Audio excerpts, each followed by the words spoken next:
Yabona Jamludi mfethu, abantu bengakhuluma into abayithandayo kodwa sikwazi ukuthula izweni lethu lonakala kanjena.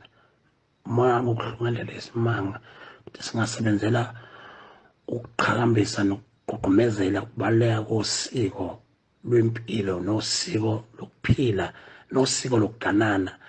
Kwaqhamuka indoda nje osomabhizinisi ibona ukuthi abantu bakwaZulu ziyiphukuphuku kuthatha ingane ihlulwa ukucula lapho umaskandi into enukubisi kunuka isithubi lezi zinto okunye kunesidina kwabe kuyofuna udumo lapho gcike ngalithuli noyedwa kanye njengoba ngitshena nje bonke laba abafana kusukela kulolu hlelo oludlule kuze kube lula bona kusineka kuhambe ku-make-up iy'ngane zabantu kuyikhohlwa isizwe.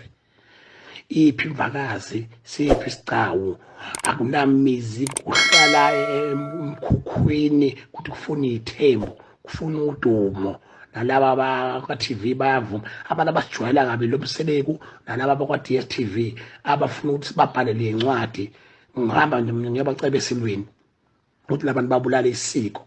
Asikwazi ukusebenza kazi bangaka sifundisa iy'ngane ukuthi ziyihloniphe zigcine isiko elingendlela efanele kodwa bona bazopromote imikipito bayibiza ngomgano imikipito bayibiza ngey'thembu.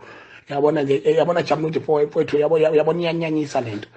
Thina sisho ngey'gcawu mina nginey'gcawu eziwu-4 mina namabhokisi awu-4 lapha ekhaya abafazi abangena ngey'nqindi kuyinkabi beqhwisa umfazi unelawo umfazi kunemizi ashanela kuyamagceke yobaba mkhulu bami. Ngakho-ke mkhuba mina endekunelo mfana wakwamseleko esijwayela kabi mayifuna ukuyobhizinisa kwenye indawo hhayi la kwaZulu usijwayela kabi okwangempela nje okwangempela. Mina kade ngithule ngiyibuka lento leyo yabona ukuyibona imibuzo kaSodobe lapha nokuthi zisuke